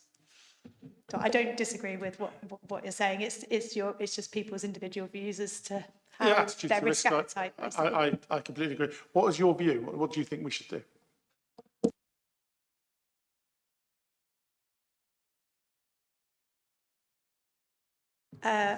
Well, I suppose my name is on the bottom of the executive report. So that's the view of the project team, and are in conversations with Graham as the director of the delegation. But it's not my decision. I don't get paid enough to make that kind of decision. Thank you. Mine's quite an easy one. The executive meeting is the 30th of July. Do you think there'll be any updates between then and the 30th of July to help with the decision? I suppose it's whether the executive or the committee want to recommend that they need to see any further information. We are in receipt now of Equin's final figure. We got that at the end of last week. So we could provide that specific figure if people felt that was important for the decision making. Perhaps if there's a recommendation that the business case numbers need to be represented, then we can include it in that. We we have also requested a high-level meeting, or the leader of the council has requested a high-level meeting with reps from SSEN, National Grid and NESO prior to the executive meeting, so that he can, and Graham as well, can meet them and look at the whites of their eyes and see the level of commitment. Currently, they are quiet on that request. I think that would be very beneficial and advantageous for them to have that meeting. We have asked and we have asked, but they are, yes, they haven't said no, but they have been quiet.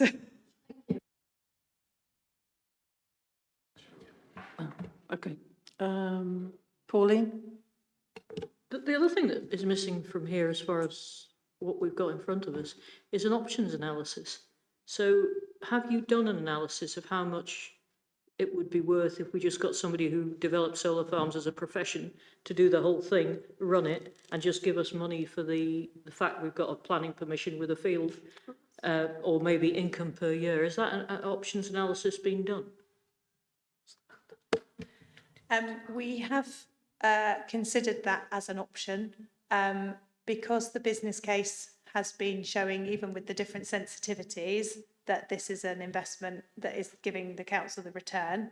We haven't progressed that option in significant detail, but it is something that we know. We have a technical advisor who is advising on the project who has been involved in that kind of disposal of sites before. So we have an understanding of it as a fallback option, but it's not been properly fully costed out or investigated. So that's one obvious way of shifting the risk of the council, and I understand it will have a financial impact. I'm not pretending that you get shift risk without cost. You always have cost, but I think it's a balancing act between how much impact there would be in getting somebody else to do it and run it on our site and maybe give us a rent every year for the site or something like that, versus or indeed capital for the thing if you sold the whole field, but versus this business case. And therefore, is the risk of this business case worth the extra money? And to come back to it, because I can't see the finances, I can't judge that. And I understand why I haven't got the finances, but those sort of things, that sort of analysis of options and pros and cons would be really, really useful to publish. Not, at least for executive, I'm not asking for it, but I think that would be useful.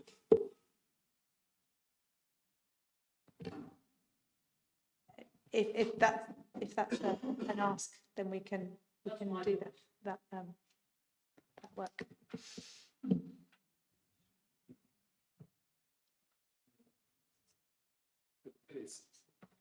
Sorry, I kind of get what you're trying to say, but it's almost like rehashing the business case for the 87th time.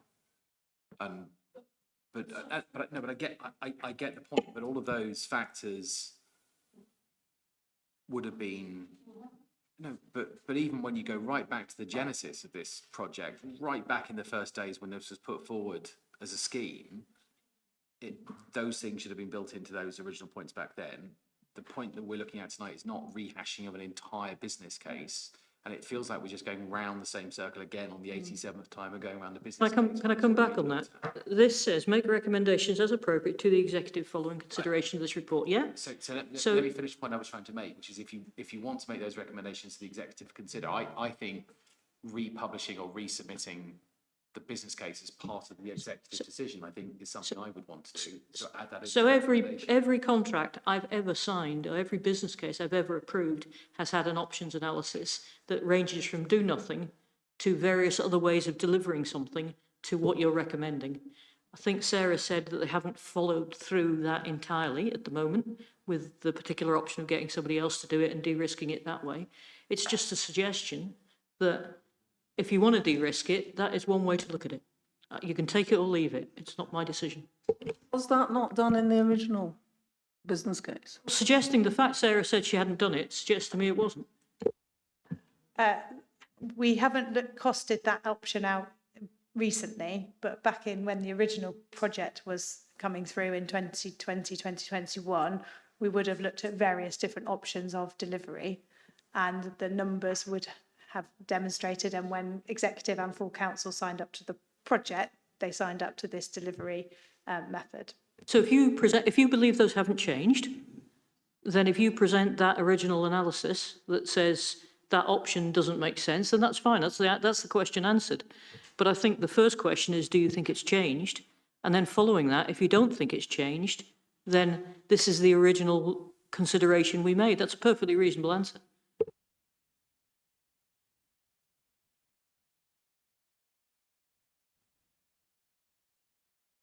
Martin? Well, I'm sitting here thinking, if the times were the other way around, we wouldn't even be having this conversation, because the business case would be the business case. This is just about when we say go or no go. The business case stands either way. Yeah, that's what I said at the All beginning the of the meeting. assumptions stand. We've been advised that even with the curtailment that they're talking of, they're not saying they're not going to connect us. And I think would be fairly big uproar nationally if people are not going to connect you after they said they were going to connect you. It's just, do we think it's worth worrying about the connection risk or not connection risk, but the curtailment, in fact, run the connection risk more than losing probably 500,000 or 1 million on the contract increase if you take the inflation of the index on the prices. And to me, there is virtually no risk that we're not going to have a connection of some description. And even the some description one takes the vast majority of the output. So it has, 0.6 curtailment doesn't say 0.06 or something, is not big. You can have a cloudy winter, it's cloudy summer, and you'd lose more. So I think that the argument is the risk of a price increase, and it's almost inevitable in the current climate, that it's even worse because the orange ones started bombing again. So that's affecting shipping and goodness knows what else. So if we got it at this price, I think we should take it, because the reduction in the cost compared to delaying, and the risk if we delay that we might get shunted back in the queue, is too big. I mean, I say this is not an industry that's in its death throes. It is booming. It's going to go. It is happening, and it will increase. I think that's my point. I think I feel extremely uncomfortable about this because I haven't got all the data. You might do. You probably do. You used to be the exec member, didn't you? So you have a lot more data than I do. The amount of data I can see here, I can't conclude. You haven't got any options. I don't know what the finances actually look like. I haven't seen the contract. You have. Well, so what? Can you say that the council has never made a mistake on a contract? Okay, what I think is that I don't think the house buying analogy is quite correct. I think this is much more like making an investment of some money, and then something like the financial crash happens, and okay, that sum of money that you invested goes down a bit, but eventually goes up. We're not even talking about it going down that much. I mean, this curtailment is not, it's not going to be massive anyway. It's small numbers, isn't it? Yeah, it's restriction at peak times. And I don't think, as well as that, I don't think we're making just a financial investment. We're making an investment in mitigation against climate change. And we cannot afford, we're one small council in this whole mitigation against climate change, and we cannot afford to put it off any longer. And I mean, I watched the People's Emergency Briefing thing,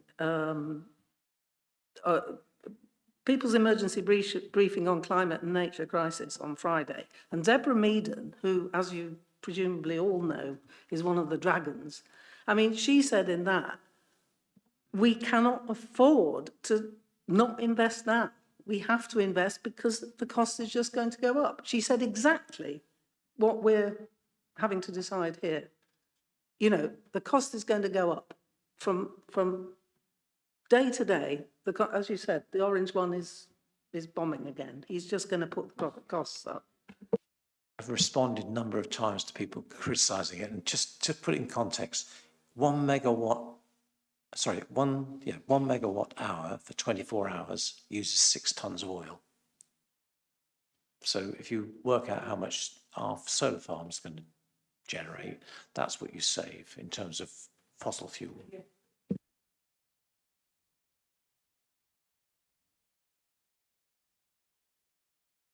Have we got something new to say? Just a comment, I don't think anybody is disputing what you've just said, Chair, right? I think we all agree on that. We need to do something urgently for the climate change. I think we're just talking about this particular project. That's why, and the concerns which are being raised. So I think these two are different things here. Nobody's on either side is saying this is not the right, we need to do something urgently for the climate change. We all agree on that. But obviously this particular project we're saying is concern is about the cost and, how likely it's going to go up, and currently, which is financially viable now, becomes quite eloquent later on. So there's a real concerns. So this is not to negate the fact that, that we're not concerned about climate change. Well, yeah, I completely hear what you're saying there, and that's taking a very financial only perspective to it. But I do think we can take into account other factors as we're thinking about the risks and benefits, which is what I think we're doing here. We're thinking about risks and benefits. So, are we going to vote on what sort of thing we're going to? Yes, we have to formulate something. Are we going to advise? Can I just say that on previous discussions of this nature, we've produced a note to go to the executive, which sets out all the comments and the questions, and then allows the executive to rely on that as part of its discussion. So if that would be a suitable step forward, then I could produce that and we could get it attached to the report that goes to the executive. And I'd like to have it formally noted that I do not feel I have sufficient information in here to be able to understand the actual risks of this project and the impact on local residents' money.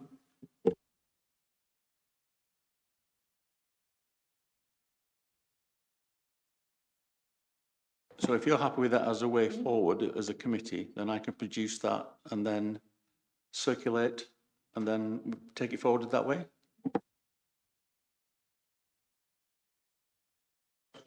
Sure. Everybody's happy with that? Anybody want to have a last word that hasn't been speaking just recently? Anybody else want to have the last word? Okay, thanks.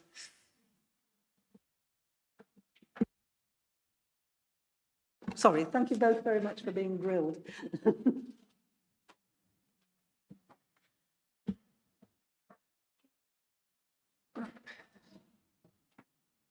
Right, over to you, Andrew. Okay, thank you, Chair. So I'm going to move on to agenda item 22 on page 11 in the pack. So this is the governance of officer decision making. Just a few words of introduction to the report. So this is a report specifically asked by the committee back in January. And I'd like to start with a little apology that it's taken me a little while to bring this report to you. But there has been a lot of work happening behind the scenes in the background in terms of strengthening our officer decision making, making sure it's robust. That work is still ongoing, and keen to hear any comments that the committee has got this evening around that. But you'll recall, I think certainly from my perspective, that one of the prompts for asking for this report was the cessation of physical activity services in public health towards the back end of last year, and how that decision was transacted by officers. What I can report since then is that there's been a full lessons learned of that particular issue, and that the decision-making around that, which went to the Health Overview and Scrutiny Committee back in March. And if you refer to those papers, you'll see a lot of information there. The report you've got is quite technical and legalese, but I wanted to just try and simplify it a little bit. So in terms of the different types of officer decision-making, I'd say there's effectively 3 types. So the first is where there's a specific delegation to an officer from executive or indeed from council. That's recorded in minutes of the meeting, and when the officer transacts that decision, the officer will publish the decision on the council website. I think that process is very transparent, and if you got a spare moment, you can go to our website and go to officer decisions and see all the decisions that have been made over the last few years. And I think that first category, is well under control. If I move to the other extreme of officer decision-making, obviously, as a big organisation, officers are making decisions, hundreds, if not thousands of decisions, operational, quite low-level decisions every week. And those are not ones that we'd expect to publish. However, we've always got an audit trail of those, so we've got a record of those decisions that take place. And in the report itself, just to give you a flavour of that, it's, if I refer you to page 14, and it's paragraph 11. So it talks there about routine administrative organisational decisions, individual benefit claims of an applicant, individual business rate relief, just as an example of those sorts of decisions. The third category, though, and this is what I perhaps call a slightly more grey area, is what sits in the middle, and this is around the officer scheme of delegation. It's in chapter 11 of the Constitution, again, if you want to look at that, but council does agree the Constitution, so as councillors you've got that opportunity to input and agree any changes to that scheme. But directors, service directors have specific delegations under that scheme. Some of those delegations that are exercised are publishable decisions and need to be transacted in the same way as if it had been a delegation from the executive. And those are published as well. And again, they're in that officer decision piece on the website. But also within that middle category, there are scheme of delegation decisions that, whilst we'd record them, we wouldn't publish them. So I guess what I'm trying to convey here is that at both ends of the spectrum in terms of officer decision making, I think we're well, we've got good, robust governance around that.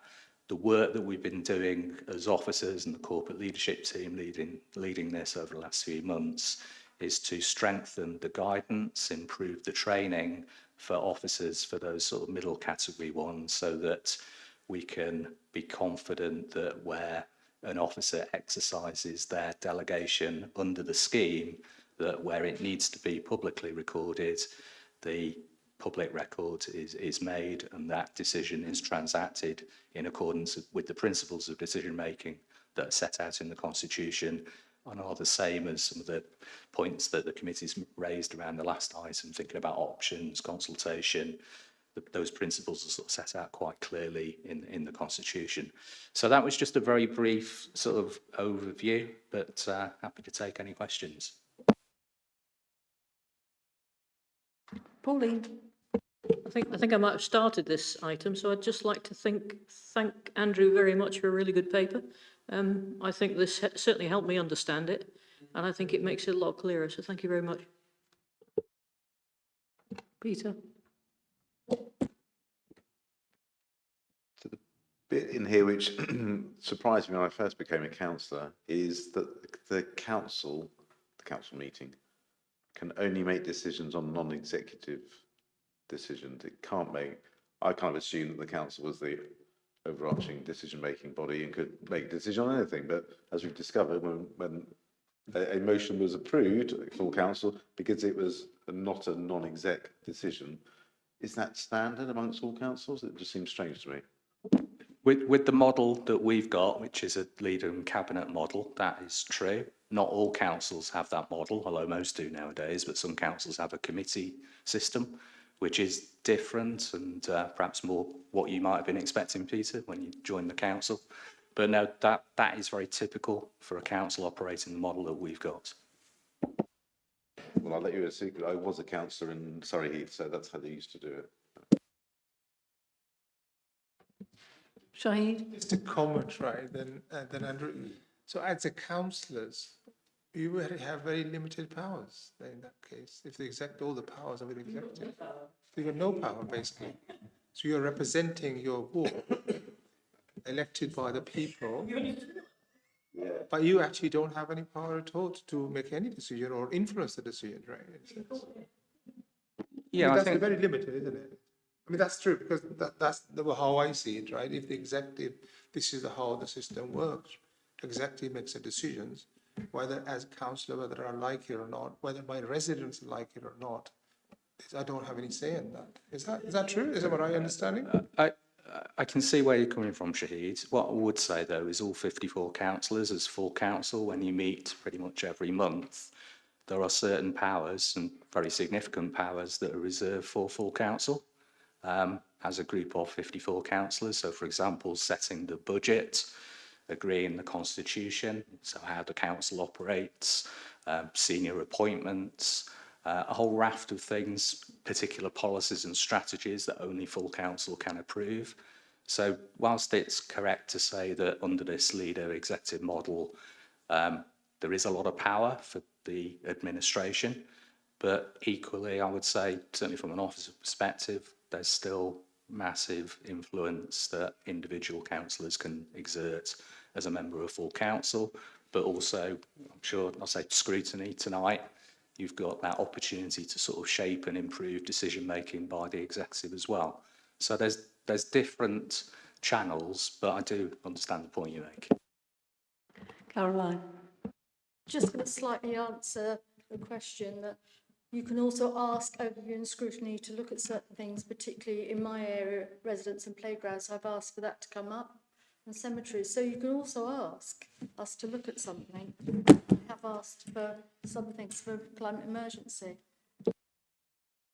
I get the point, Caroline. I mean, I can ask. Of course, I can ask questions at scrutiny committees, and a lot of the times my concern might be not taken into serious consideration because of the numbers, obviously, the system we have.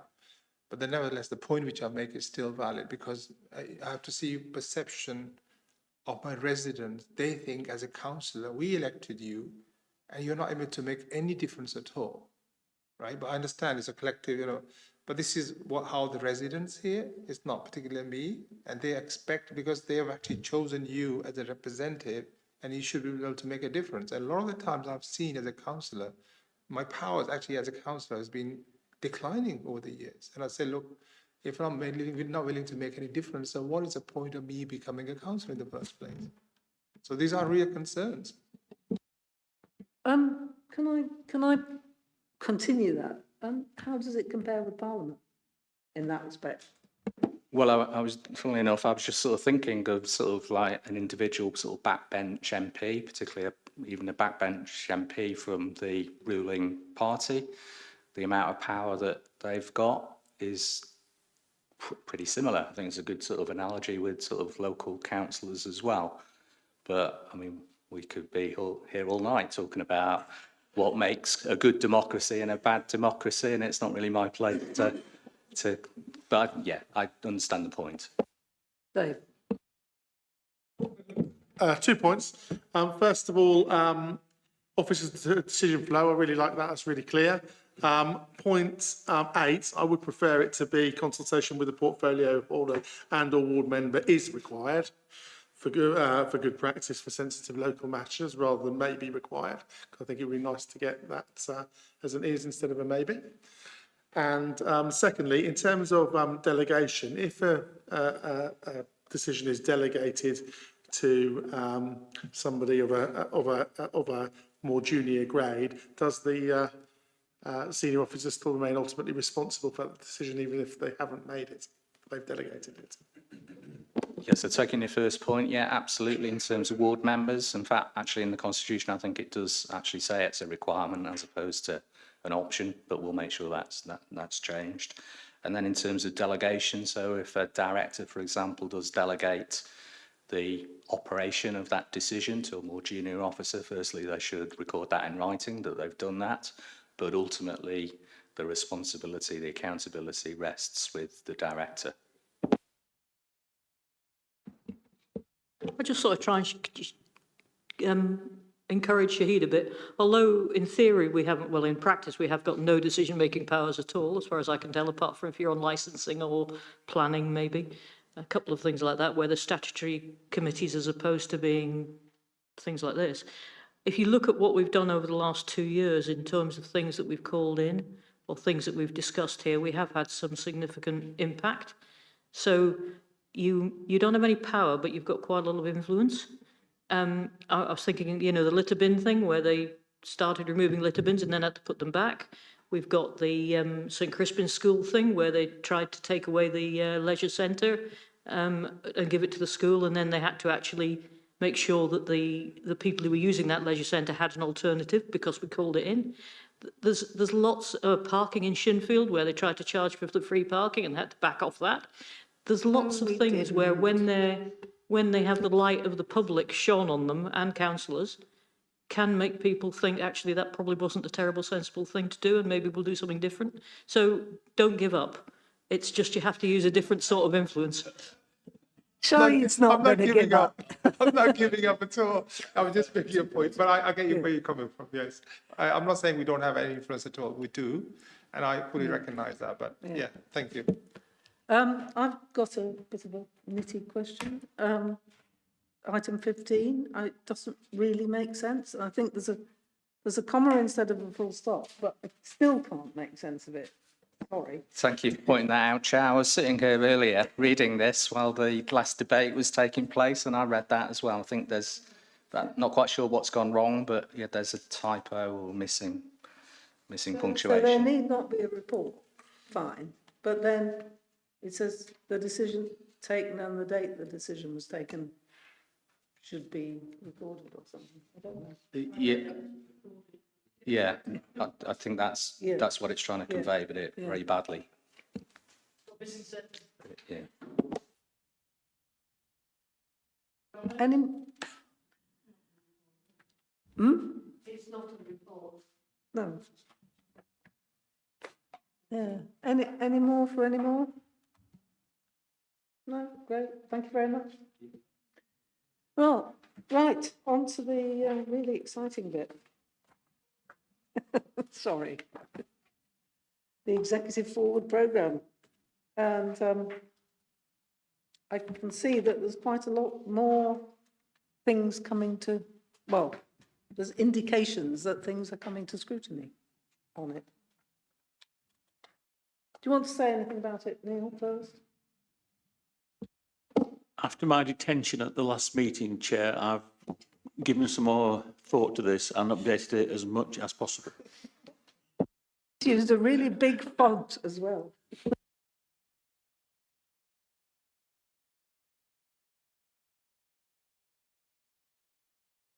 Okay, page 19.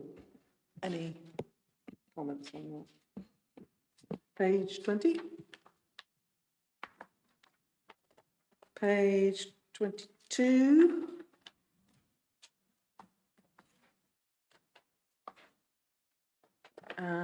Page 24.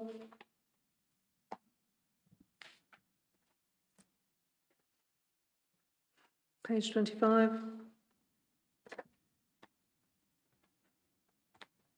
Page 26. No comments? Okay. Let's go on to the individual executive member decision forward programme. There's a lot of words there.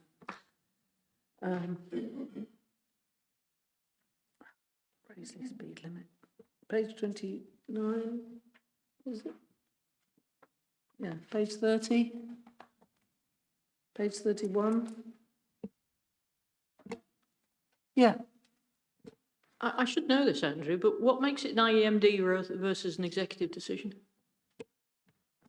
Well, an IMD is an executive decision, I guess is the first thing that I'd say. But again, in the Constitution, it sets out the specific things that would be legitimate to take as an IMD rather than to full executive. So, for example, what often comes as an IMD is a response to a government consultation.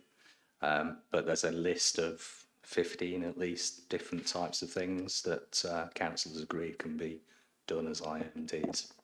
Presumably they fall into only one sort of portfolio. Is that generally the case?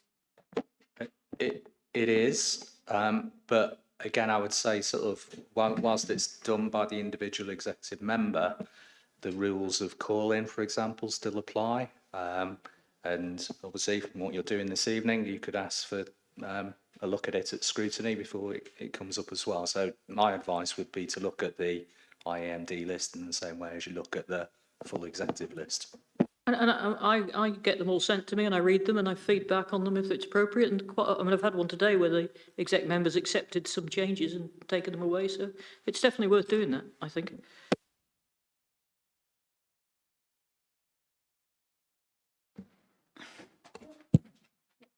I think we've got to the end of that.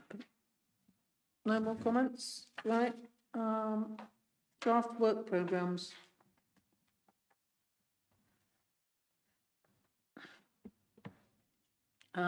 Page 36. Page 37.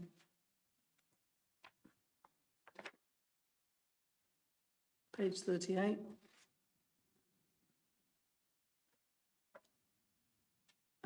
Page 39.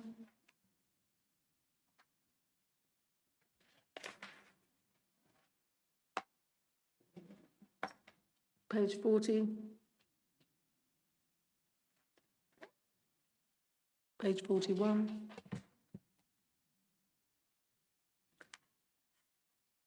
Page 42. Solar farms is coming up again.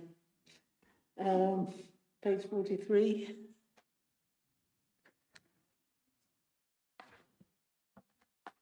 Page 44. Page 45. Page 46. Page 47. Page 48.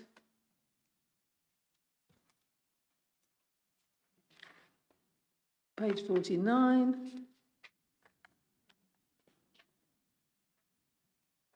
Oh, 50. Page 50. Page 51.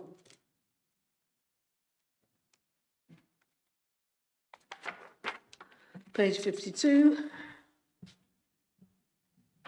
And page 53. I'm sure you'll take them all away and use them to refer to know what's coming up. And then finally, we've got the action tracker. Everything seems to be completed. Everything seems to be completed. So, well done. At last. At last. At last. Let's all go. Right. Thank you very much, everybody. That meeting is closed at, I can never see the clock at this time of day. Yeah.